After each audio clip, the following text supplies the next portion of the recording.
তো বন্ধুরা, হাজি আলী দরগাতে ঢোকার সময় কিছু একটা দৃশ্য আপনারা দেখেন। এই যে কুকুরটা দেখছেন যে নামতাছে, ওই কুকুরটা দেখেন সাগরের কতটা মাঝখানে গেছে। এই যে দেখেন, আপনাদেরকে আমি জুম করে দেখাচ্ছি।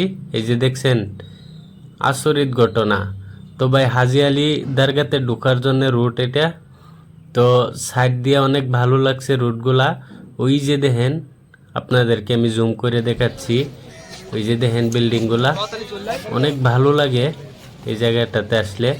দেখেন সাগরের উপর দিয়া এই ব্রিজগুলা বানাইছে। রুটগুলা রুটগুলা দেখতে কিন্তু অনেক ভালো লাগে। উপরে ঘুরে ঘুরে নিয়ে উঠাইছে। অনেক মানে কি বলবো, এখান থেকে এক রুটে থেকে আরো অনেক রুট গেছে। রুটগুলা অনেক বড় বড় রুট। আর মানে কি বলবো, অনেকই ভালো লাগে আর কি জায়গাটা দেখতে। তো আপনাদেরকে আমি হাজি আলির ভিতরে কি হয় না হয় নেক্সট ভিডিওতে আমি দিব, নয়তো ভিডিওটা লং হয়ে যাবে।